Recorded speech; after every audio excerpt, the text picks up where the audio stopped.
Welcome to ACC lecture. So today we have our guest, Paulo Moreira, that it's an architect based in Porto. He will present today his last book, but it's this one, Critical Neighborhood, about informal neighbor in a global perspective, I can say, in a different continents. And also we'll present the last work that he have done as designer and as a researcher in Angola. And we are so thanks to have this recent work, like last month work in Angola to present. And also we have our professor from China room, that Michele Bonino will be moderated the discussion at the end.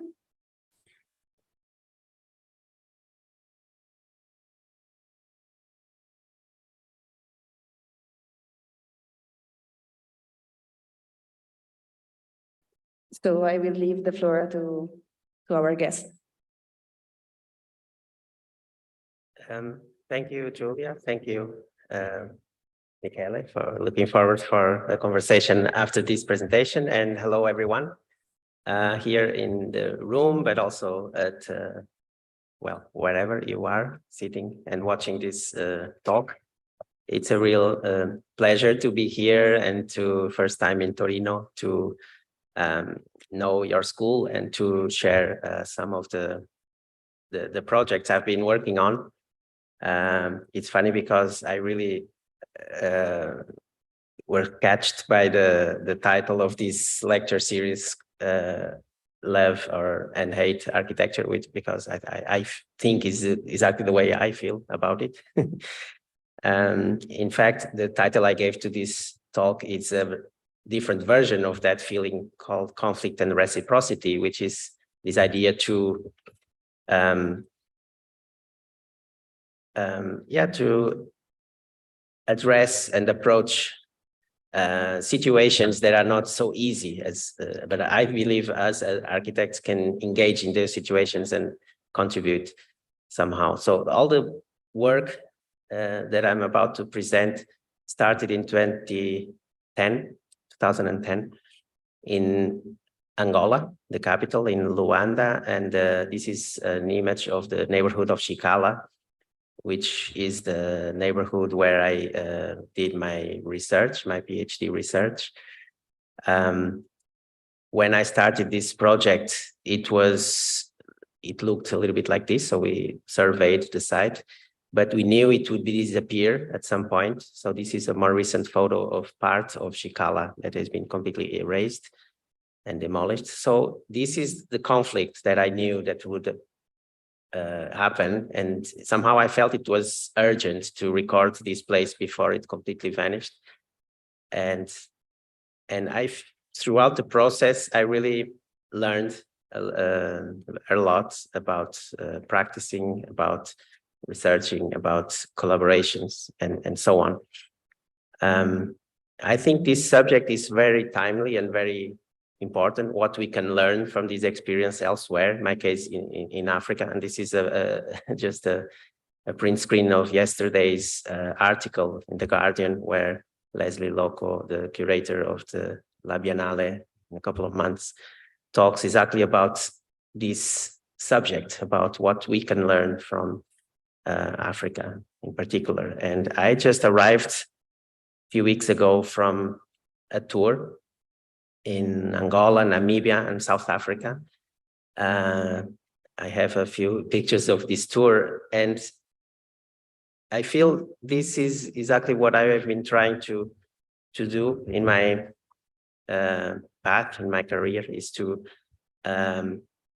learn reciprocally between our Western education and the kind of references and architecture practice we do here, let's say in Europe or in the Western countries, and complement these learnings with new perspectives and different ways of working and methodologies that come from the South, say, to us.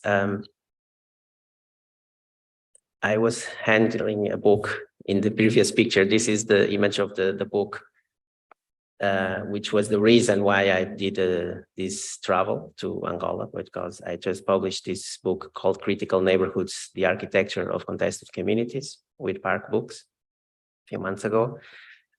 And I'm using the book as basically as a tool to discuss subjects that I think are important. And this book tour is not so much about, sharing or presenting the content of the book itself. It's more about engaging with conversations about local issues and local situations and contexts that might be important. And so I'm actually learning more through the book. And I'm going to take you through it a little bit, how it's structured. And throughout my presentation, I will then unfold and develop a little bit the projects that arise from here. So the book tends to start a dialogue between different neighborhoods in different continents. Besides my own work in Chicala, in Luanda, I then invited Elisa Silva, who works in Caracas, in Venezuela, and Julia King, who worked in New Delhi, in India.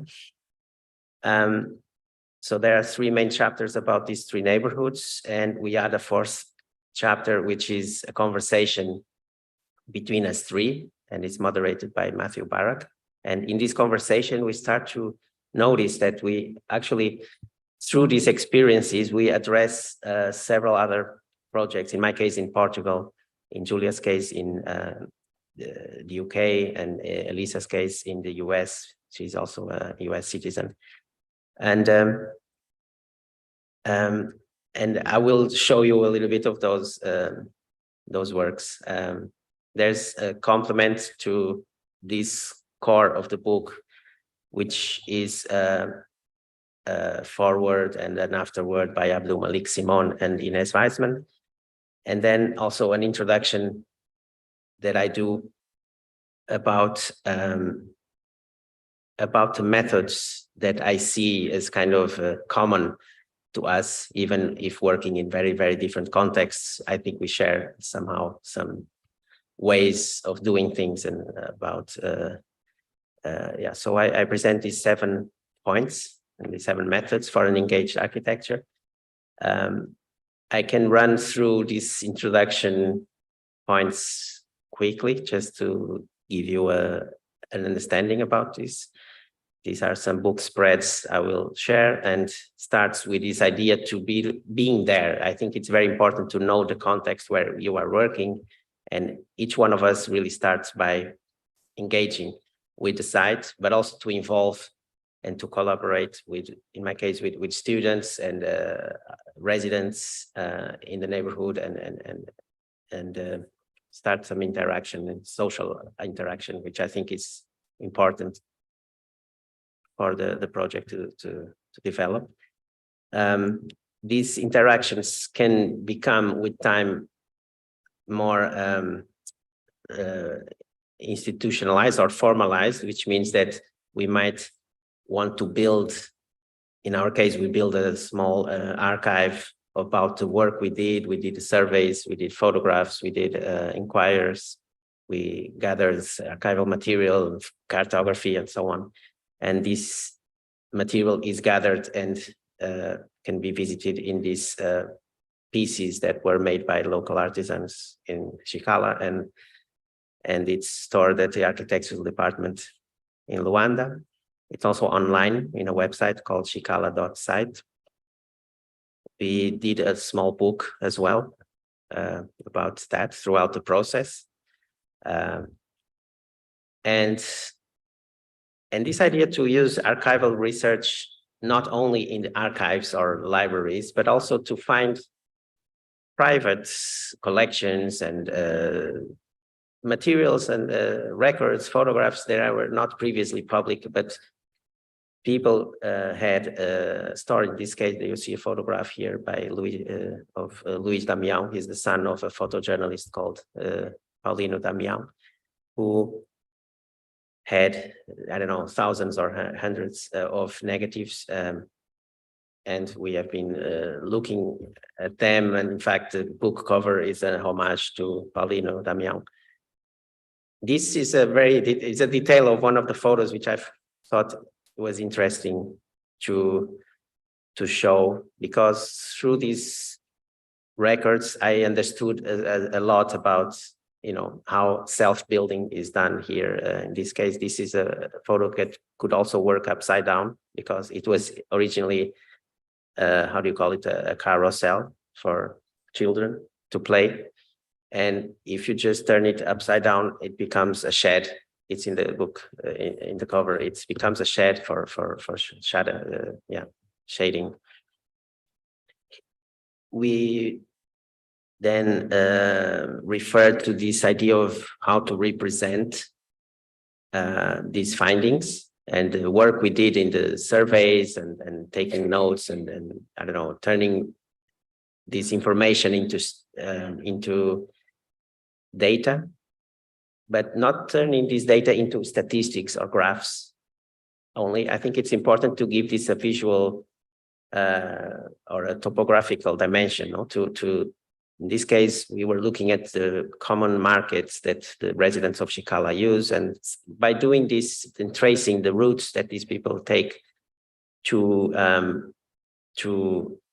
buy their goods, let's say, or supply, if they are shop owners, we start to understand this relationship between the neighborhood and the city, and start to also to break this idea that the neighborhood is a kind of ghetto and nobody, you know, contributes to the city, and it's kind of disconnected, but it's not. So I think by having information about these cases is the way how we can then demonstrate and present a more ambiguous idea of a continuous city, not to keep a segregated view on the city and different parts that do not connect and are fragmented. I think it's very important to share and acknowledge everyone that works together when you're doing a collaborative project. I call it the public celebration. So this idea of celebration as a method. I use here some pictures of a different project we did at MAT in Lisbon, which is a model, a walk-in model in a big scale, 1 to 10, of a block in the Jamaica neighborhood, Jamaica with a K. This is in the south of Lisbon. And it's a model that is lived. So it has some life inside. It has photographs, portraits, it has a video, some letter handwritten by residents. Basically, to use the arts piece or the installation piece as a device also to engage and bring the subject to academic or cultural spaces where this context might be unknown. I then start with the 3 chapters. Each chapter starts with a why question. So why Chicala, why La Palomera, why T-Camp? The chapters have each one a different color in the paper. So my chapter, it's more about the history of Chicala, but also using some of the pictures and the photos by Paulino Damião, also known as Cota 50. And it's complemented by testimonies by their sons, which describe the images we're looking at. I won't go too much into the content, because if you are interested, you can read the book. I see it's already being passed on to your hands. That's quite nice. And you can also read it later, because I will leave a copy in the library. In the 4th chapter, as I mentioned earlier, we start addressing different projects which emanate from these experiences we had in the 3 places. In my case, I'd like to spend a little bit more time to tell you about this very recent projects of 3 water points. It's a small project I did in Luanda last year, and it's improving the conditions of 3 water points. And I did this as part of a research project called Africa Habitat, based at the University of Lisbon. And my contribution to this project was really to present an idea to leave some impact and some trace on the ground. Like it's an academic project, but why not to engage with real places and groups and institutions? And so I proposed a partnership with the DW. It's the Development Workshop. This is an NGO based in Luanda. We were looking at, I got caught by these modules. These are metal elements that I later found in a street, still from many years ago, but you're still there, a few of them around the city of Luanda.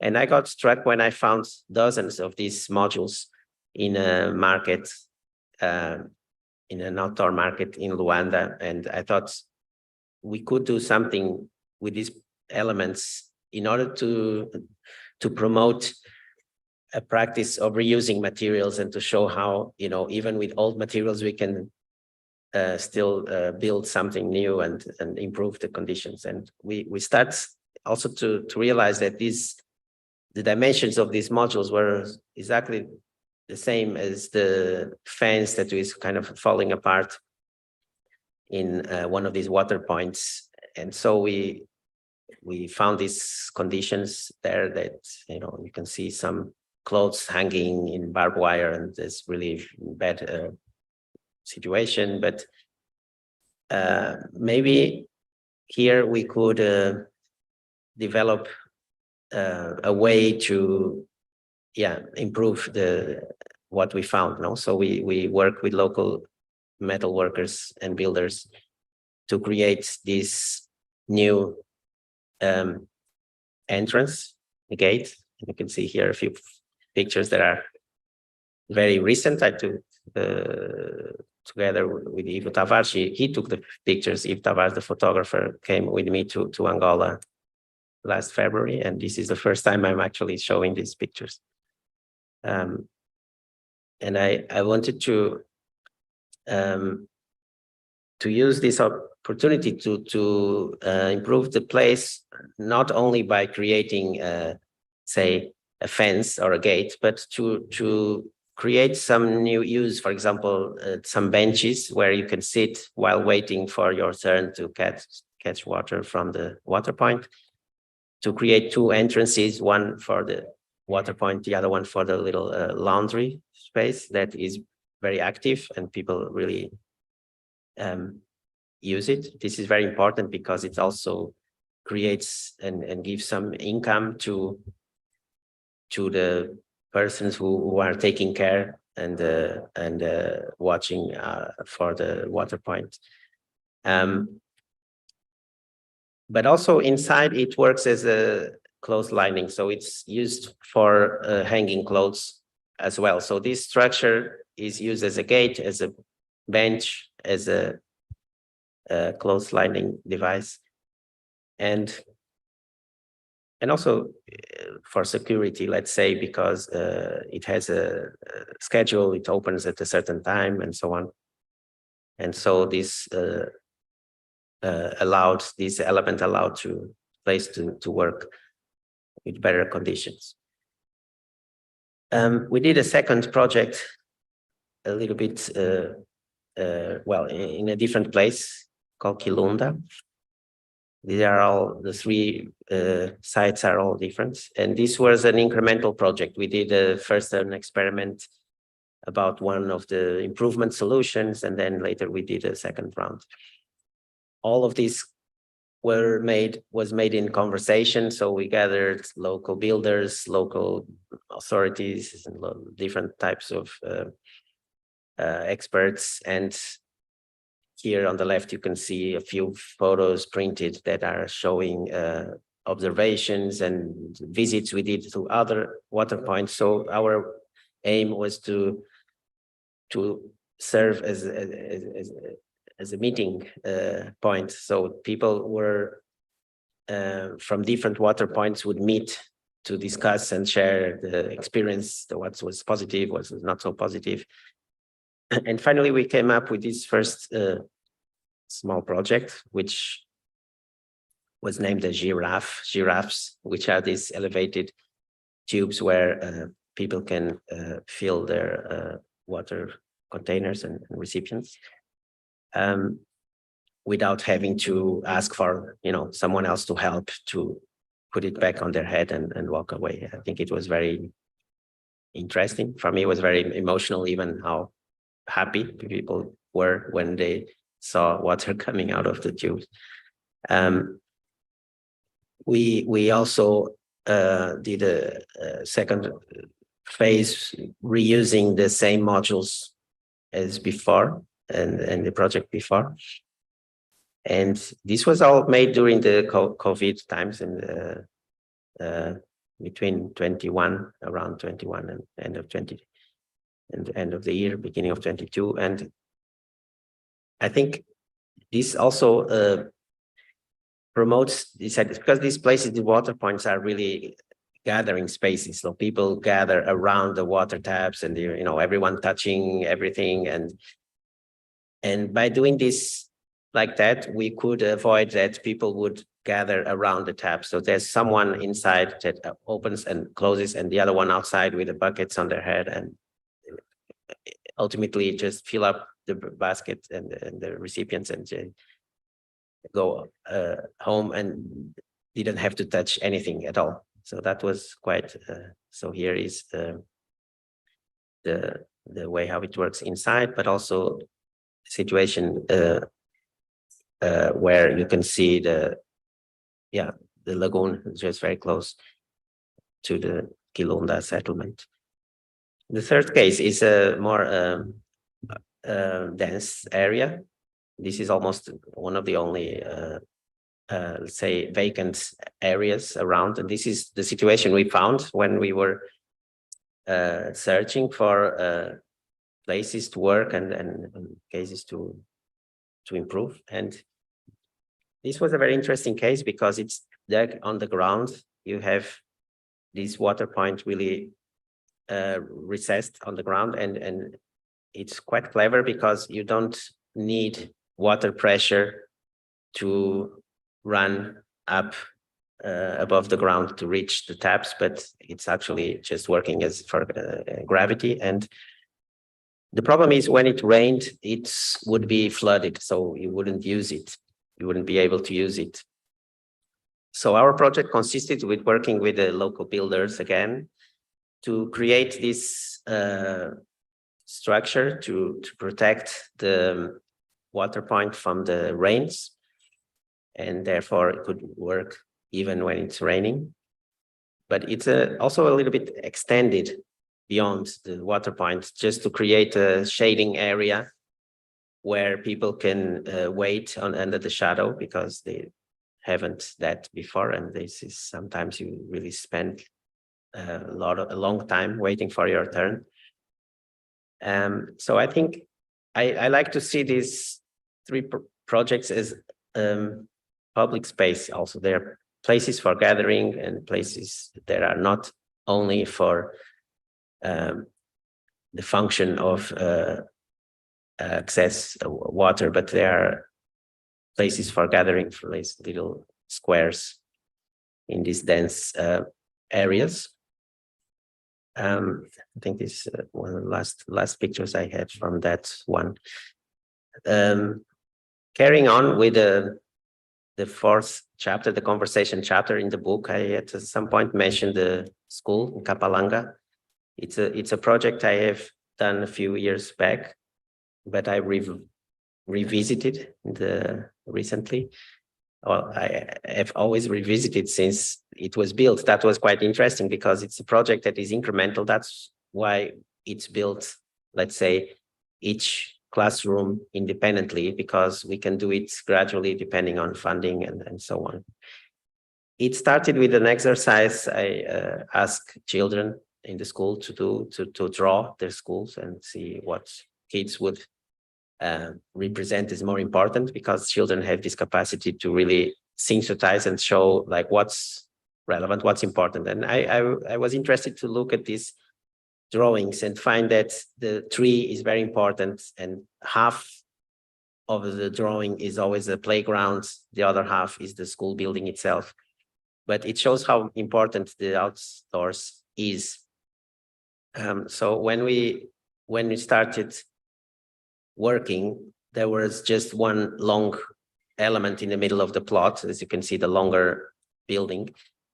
And I wouldn't like to break the kind of use and the dynamics that the site already had with the playground and the shadow of the tree and so on. So the project was pretty much built around, and the extension of the school built on the boundaries of the site, with a series of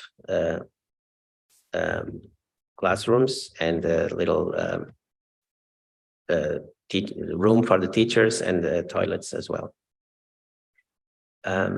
They were also asking for a assembly room, but we didn't have enough money for assembly room where more dozens of people would meet. So there was this idea to remove an existing wall here in the pre-existing building that had 3 classrooms. And by doing that, you know, such a simple gesture, just removing one wall, you suddenly double the size of the room, and you can do your assembly rooms once in a while, not only with its children, but also with their parents and other representatives. So I think it's something I also became also happy about it. The school is used as a little community center for meetings and so on.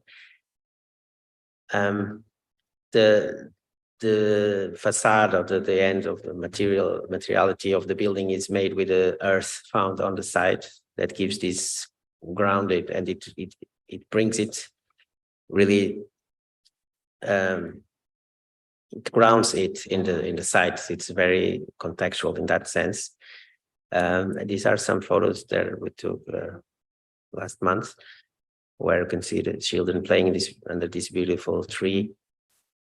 These are the new classrooms that are basically work without any glass. There's no glass, there's no window, let's say, that you can close.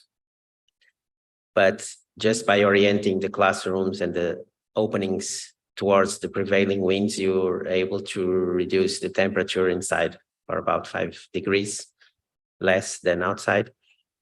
And also the fact that the roof is detached from the walls allows the hot air to flow.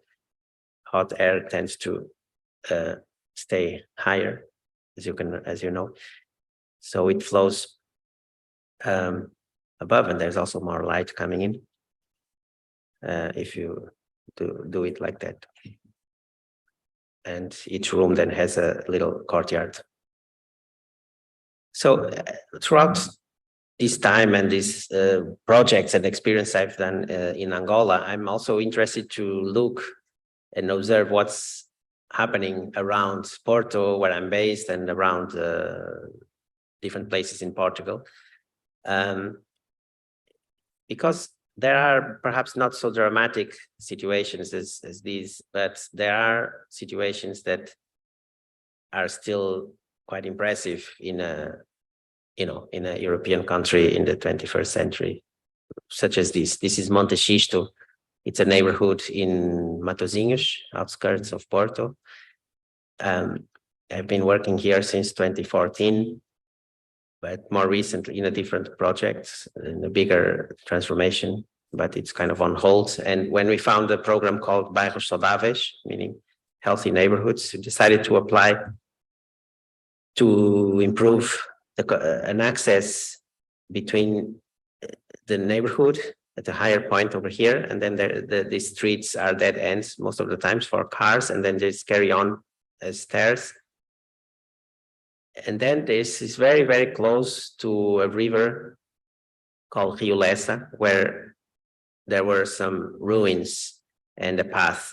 This project kind of intends to promote the connection between the neighborhood and nature through these paths, and by doing this to improve also the quality of life and quality of public space, where there was not much to existing in that sense, because there was it's very dense and filled up with mostly illegal extensions and annexes. So we collaborate with a collective called Vercron. They're from Angola. This was the first project they did abroad.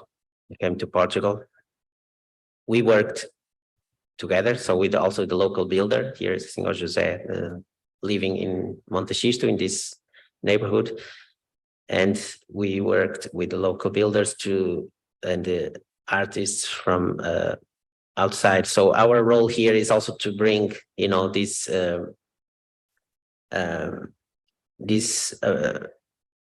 teams, bring these different teams together in a project, and to enhance collaboration and participation, which I think is quite important.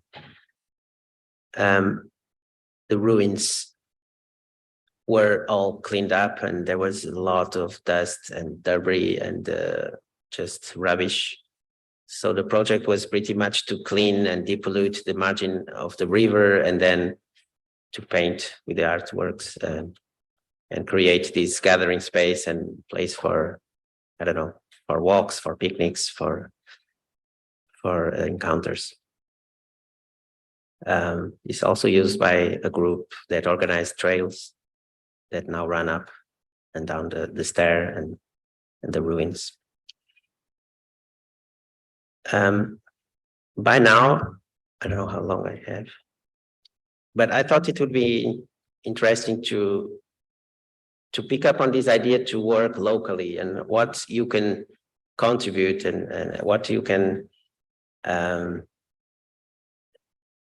you can, as architects, be engaged with your context, your environment, your society in general. So I have a few photos of the cultural projects we have been doing together with the studio work and complementary to it. So this is the room where we resettled in the center of the city in Porto. This is the back of a block, but in a very central area. And our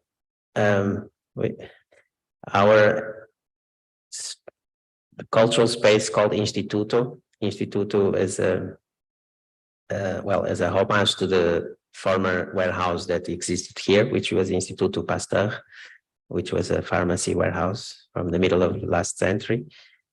Inside this complex, we have our own working studio for our team.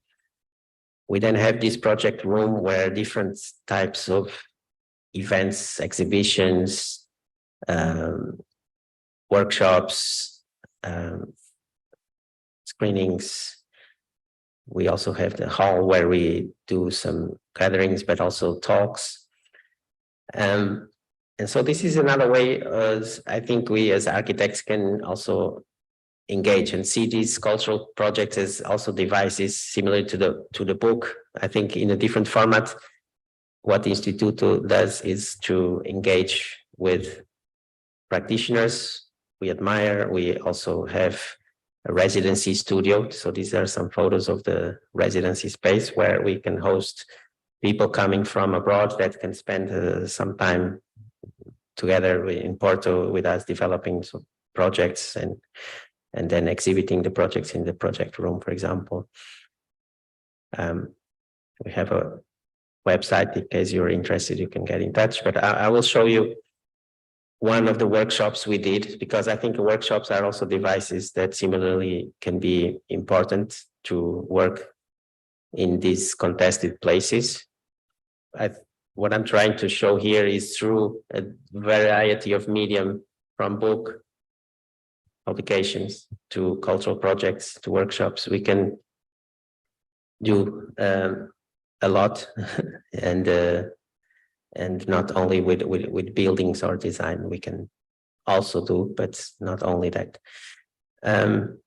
This is a photograph from 1970s of Leal. It's a neighborhood in Porto that was very derelict. And we were inspired by this, also by the situation that the site is facing today, which is very, well, to me, it's a little bit uncomfortable because, yeah, it's really falling apart and kind of waiting for some future project. But meanwhile, I thought why not we propose to activate some of the derelict areas of this neighborhood and do something. I don't think this is the solution yet for this site, but it's something that we can start. And I think at least to bring the subject into discussion and bring people into the discussion. So we did in a workshop spirit and format, we did a series of small interventions. Basically, the main idea and the main action we did was to remove a fence that was closing off this plot, this site that is owned by the municipality. And suddenly it became open. So we then cleaned the site and create a series of temporary installations and structures to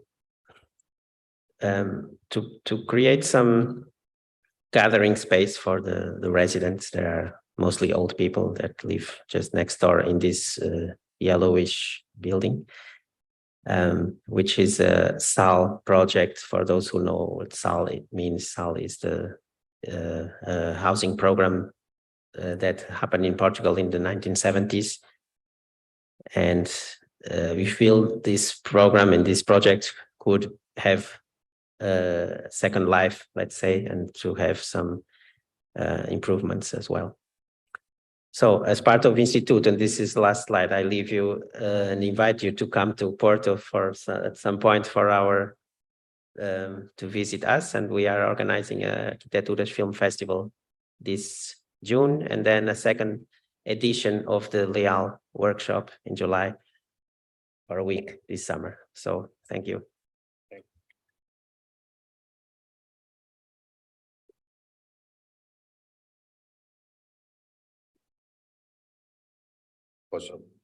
Vuoi dire qualcosa tu? No. Thank you very much. But maybe you have to. Thank you very much for your lecture, starting from this book and expanding to other activities in Portugal as well. And thank you for invitation to Porto. We will. I warmly invite the students to prepare to have any question. And please, if you have already, take the opportunity and just raise your hand and talk. We can. There is also a microphone there. There is already some. Okay, because I have a couple of questions, but first is your turn. Thank you very much for your presentation. I really like the projects you featured, especially the one that deal in Africa. As you can see, I'm an African, and I really take keen interest in the work which you have shown. While going through the slide with you, some thought came into my mind. For example, when we are taught architecture year in school and we do design studio, for example, there is something we really do not put into cognizance, which are usually the core of many projects in reality. And what is that? It is the issue of budget and cost. First question would be, in terms of these projects which you've done, how did you fund this project? What were the costs involved? And how did you, because for example, we can say balance aesthetics with cost, also featuring the need of the community, of the host community. For example, I usually say that there are some designs that architects do that reflect the life of the community. For example, you go to a neighborhood that is very, very poor, and we architects tend to maybe balance it up and give them a project that look like them or that look like their condition. So how did you tend to balance this issue of costs, balancing aesthetics, balancing the need of the host community? Thank you.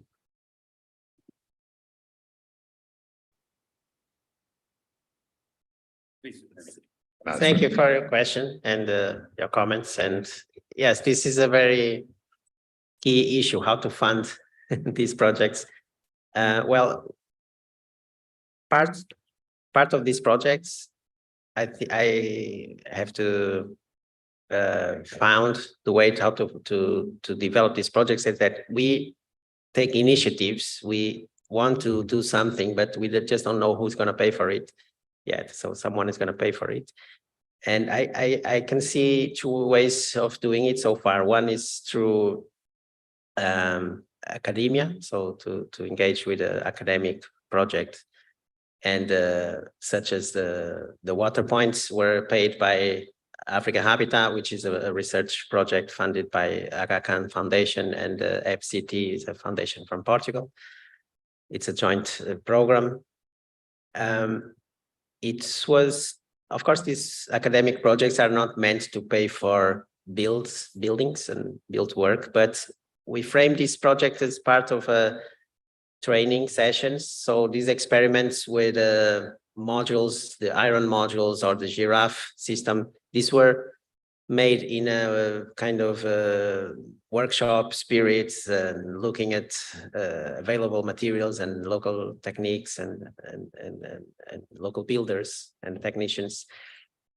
And they just remained there. They're used by the people. And I think it was a way of actually leaving a trace and leaving an impact on the ground with this research project. I still have to write articles about it and publish books about it, but at least I think we managed to use some of the budget to leave some improvements on site. And it's very important to work with local institutions in that sense. So for example, the NGO I mentioned, DW, was very key because actually I asked, what are you working on at the moment? Because in our research program, we don't have enough resources to start a project from scratch. And this involves a lot of contacts and visits and meetings and so on. So we just was told there were these projects in the water points. They're not built projects. They're more like training the people who are taking care of and managing the water points. And therefore I visited 30 of those water points throughout the months, identified 3 because we didn't have enough funding. But if we had more funding, we would do more, like 5 or 10, but we just did 3. And the 3 are very different, and we thought they are each one deserves to get improved, and also to I don't know, I think it was a interesting exercise also between all the partners, the NGO, the interns who were working in the NGO, which were architecture students, and then local builders and the local residents and the people who manage these places. Another way to fund projects is by cultural platforms. For example, these workshops I showed, but also the escadinhas footpaths, the one we did in Portugal. These are programs that are not meant to build anything from scratch. They are meant to, say, the Healthy Neighborhoods program is meant to improve some with small grants, some situations in derelict areas or areas under impoverished contexts. But these can be social projects, mobility projects, I don't know, festivals, something that is happening in a certain space. As an architect, I thought it would be very more valuable from us as a contribution to build something and to rebuild in this case and to clean the site. And I don't know, it's a first step, which I think could become some longer intervention to improve that site. In the case of the workshops, it's also seen as a cultural project. And through the Ministry of Culture, we applied to funding. We do the same at Institute with several different exhibitions and talks.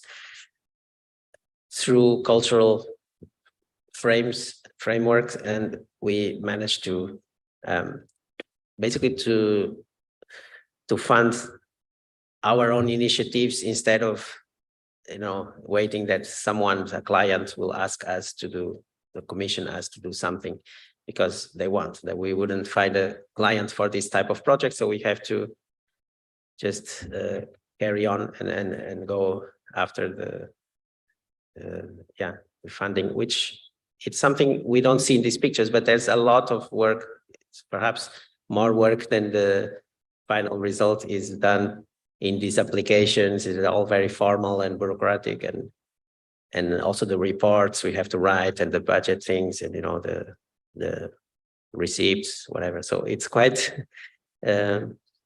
complicated, but it's a skill I'm also, me and my team, trying to develop and to find ways to complement our practice with this type of projects, while we also do some projects for clients. So it's kind of working in our own initiatives and collaborations.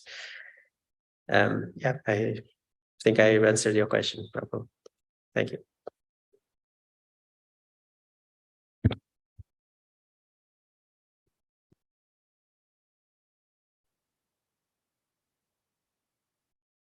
Thank you so much. So first thing is just a consideration after your talk. So I really appreciated the way you have presented your works, and I really like the way, not the way, but the thing that architecture become part of everyday life and it affects everyday life, which is incredible, and I really appreciate it. And so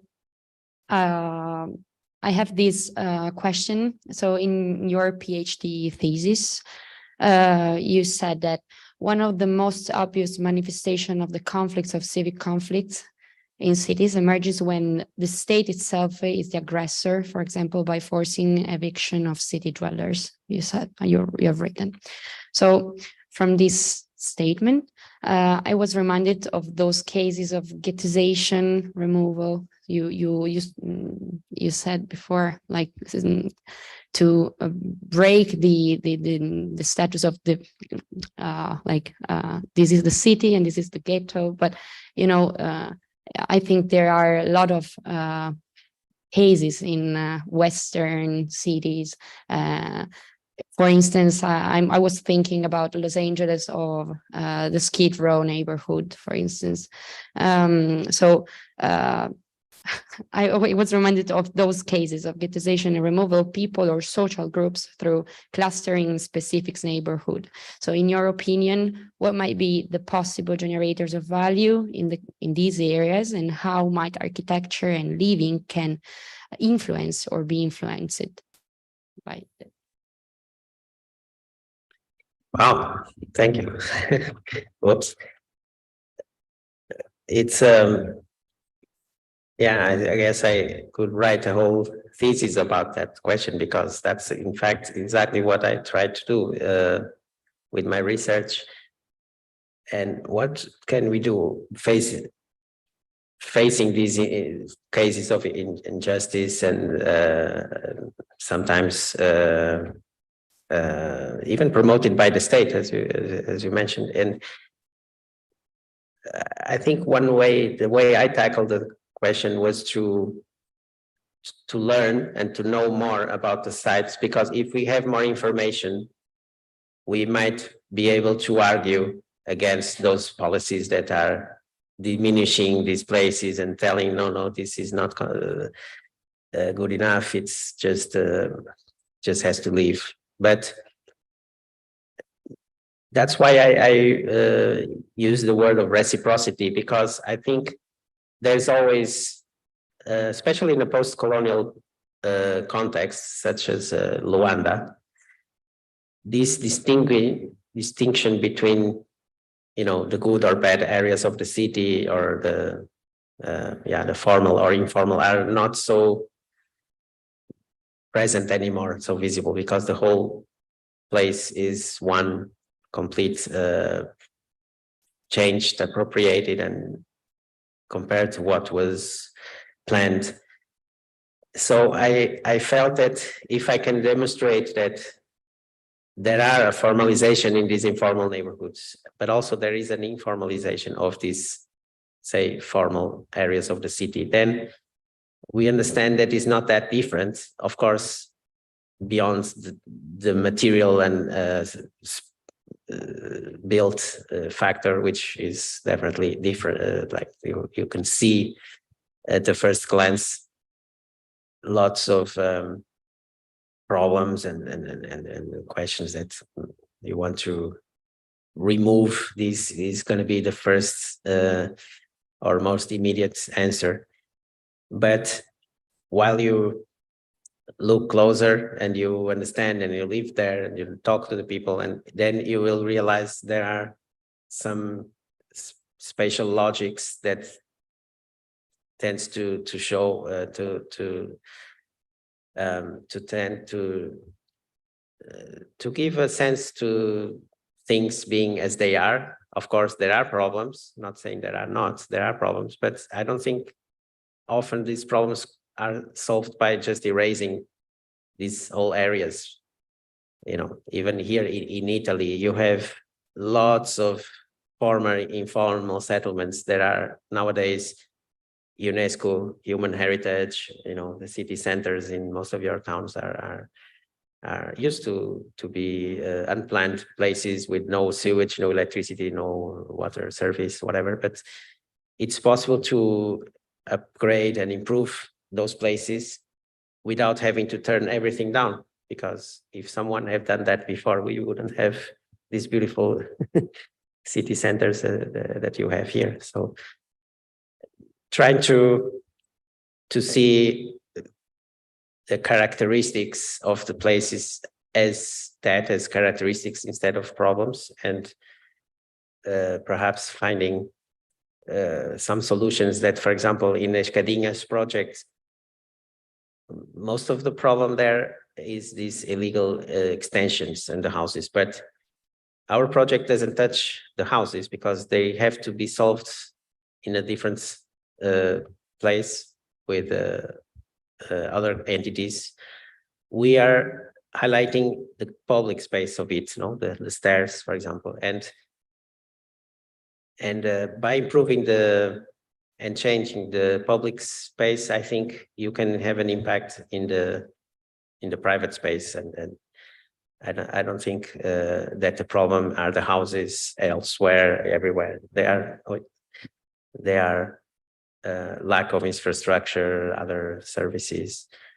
I think it's something that is very often flipped over, that we see the problem there is these illegal houses and so on. But I'd like to think that the problem is the public absence and the lack of infrastructure that is not in place, right?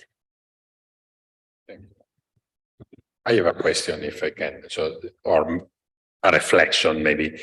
So I think your lecture told a lot about the role of an architect nowadays, because what is very typical in our Western understanding, and also, to be honest, our teaching is mostly based on this, is the typical story of an architect that some way owns the design process is entrusted by a client, then deliver architectural visions, and then maybe his challenge is to struggle against some constraints, some conditions, and try to keep as much as he can of the original idea. Think on the Ligotto, for instance, there was a very strong client, the Fiat, the factory, that saying to Renzo Piano, please we want you, please do your design, and then let's try together to bring to the end. And we are happy about this process because the result is good. But this is something very typical in the Western way of doing. But my impression is that, let's say, 90% of the design in the world is done in another way. It's where an architect is not the author, say the defender of a vision, but is more a mediator, a negotiator between, is what you said, the balance between cost, needs, aesthetics, and so on. So I'm a little bit worried because we are still teaching almost all the courses here in Europe according to the first model, while most of the work, as you demonstrate, of an architect, but in this condition, but if I think also on China, that where maybe financial resources are bigger, but the role of the architect is limited within the process, the entire process of construction. So we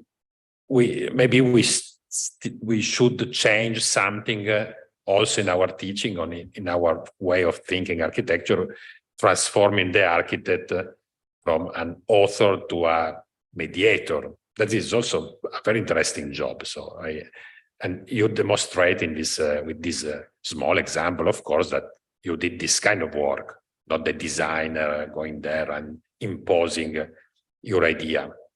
So I want to know if you agree with this vision, and also that most of the world is going in this direction, and maybe the architect, as we know, is disappearing a little bit.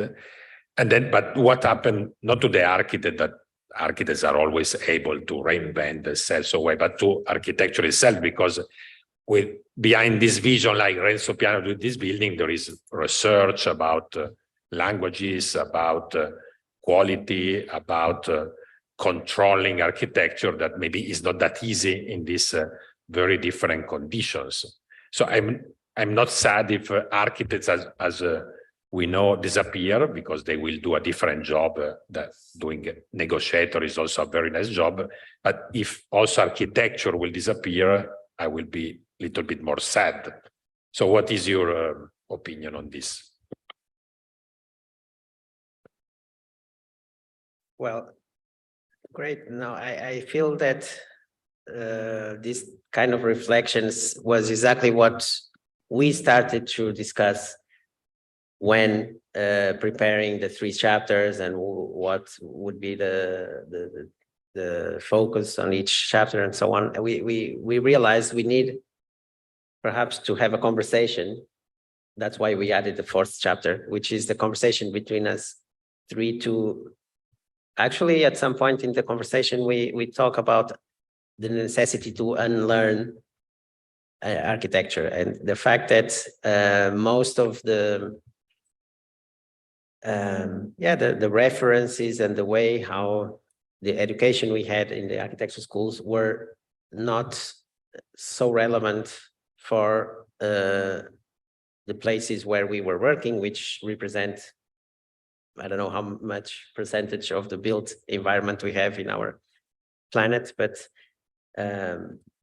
it's very substantial. So I think we can look at those places that were built without architects, not to ignore them and just pretend it's someone else's problem. But I think this practice of unlearning in order to see possibilities to improve what you find, instead of, I work in my practice very often in refurbishment and rehabilitation, and therefore I also developed this skill to reuse materials to find how much we can keep, how much we can remove. So I'm just trying to apply that to the urban scale, and to think that we can still refurbish urban spaces and neighborhoods. And sometimes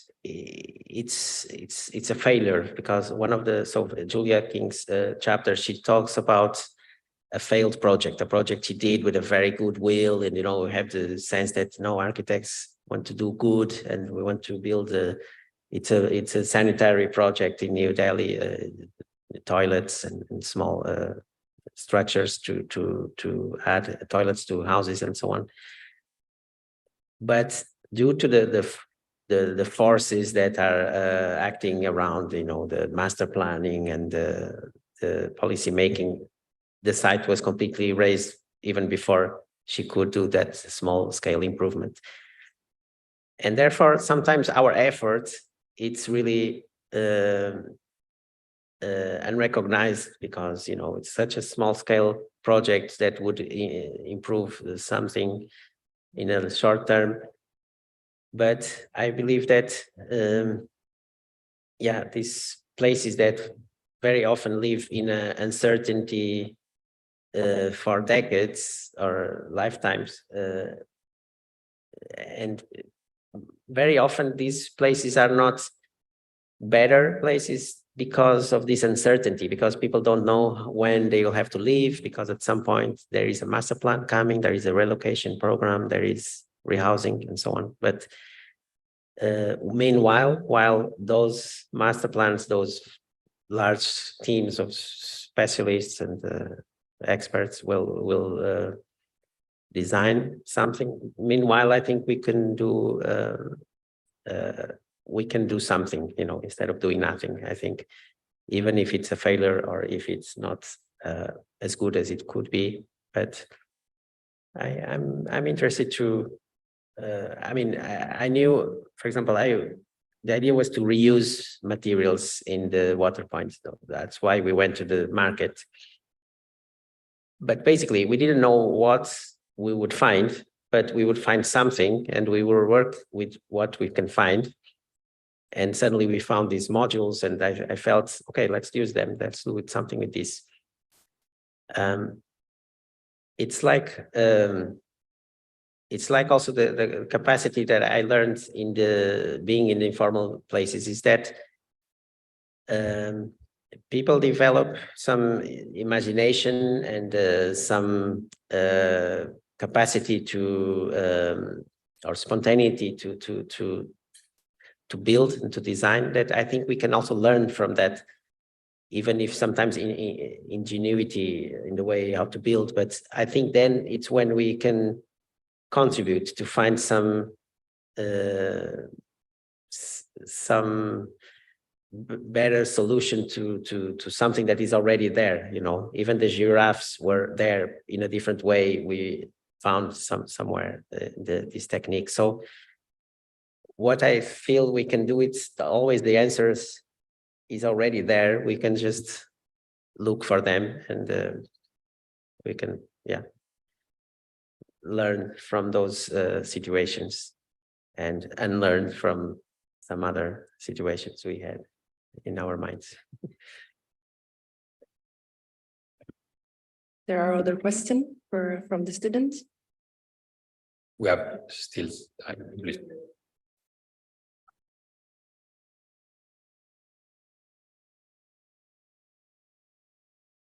Thank you. Looking at the role of the architect in the society, from the capitalist point of view, many of us will believe that, okay, the architect is supposed to make money from his project. If I design something, there should be a return of investment for me. So going in this direction, being the architect, being the, should I say, the mediator or the man who spots a problem in the society and try to propose a solution, being the good guy. Because I remember there are people who tell me, well, I study architecture because I love people, because I want to help people because I'm passionate about it. But passion does not pay bills. Neither does passion pay your house rent. So from this type of project, how do we balance this? This thought, okay, if I invest this, what will I get back in return? Or should I just close my eyes and say, okay, I'm going out to help these people. I don't have to think about what I get back in return. All I care about is the clapping and the applause. You did well for providing this solution. So I don't know what your thought is about this. Thank you.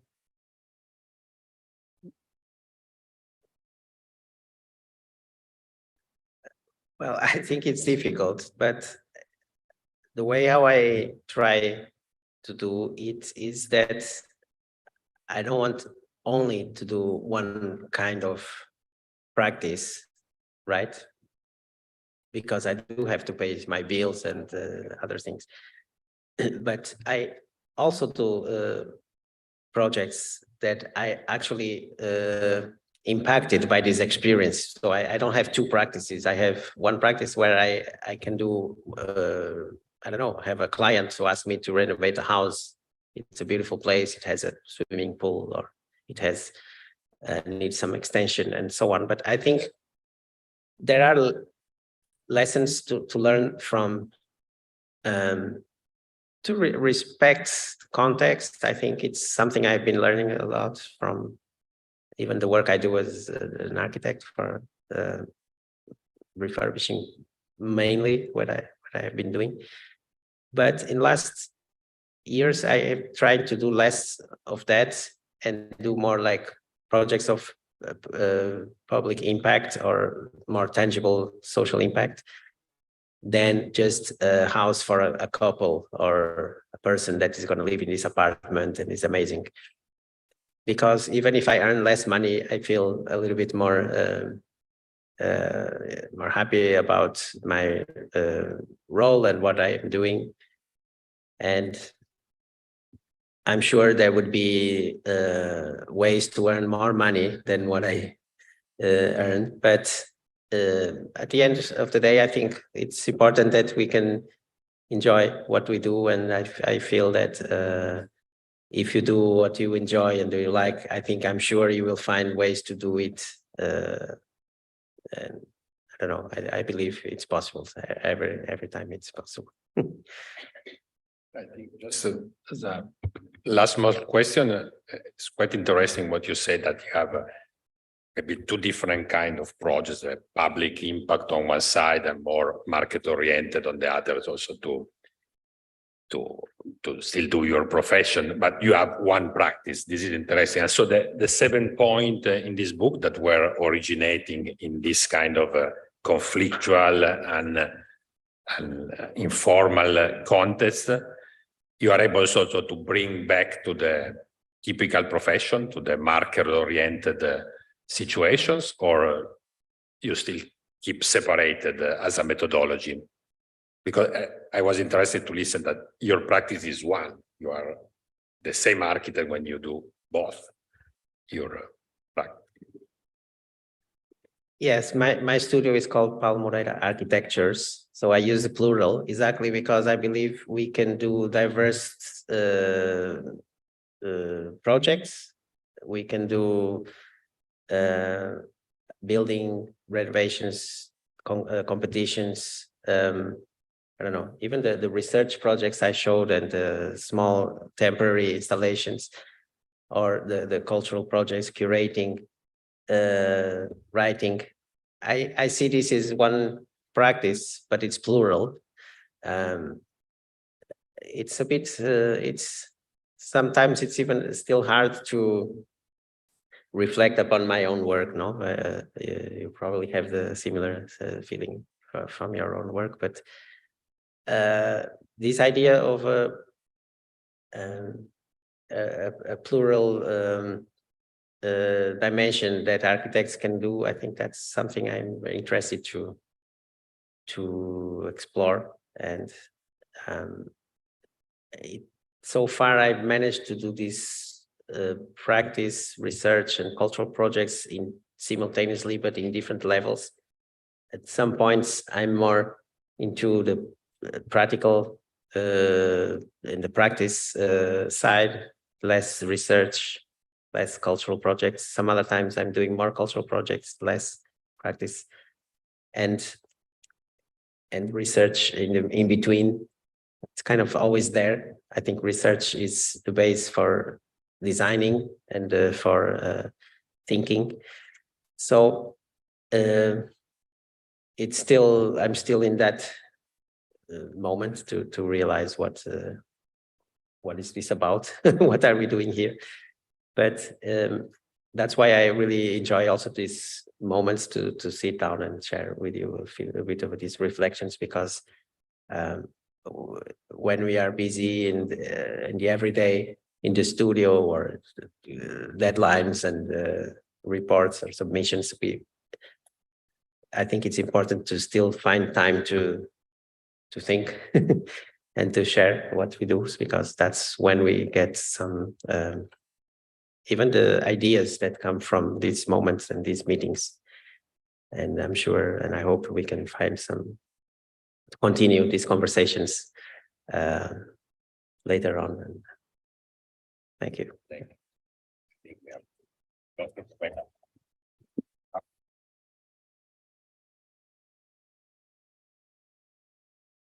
So thank you, Paulo Moreira. Thank you, Professor Bonino. Thank you all for the question.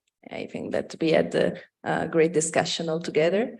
And I want to conclude said that maybe we have to also to reflect how architects can read the places, as Paulo have done in his research, because we have this capacity. So we are learning to also read how people use the place, the object, the materiality of everything. So we can go home with this reflection about that. Thank you.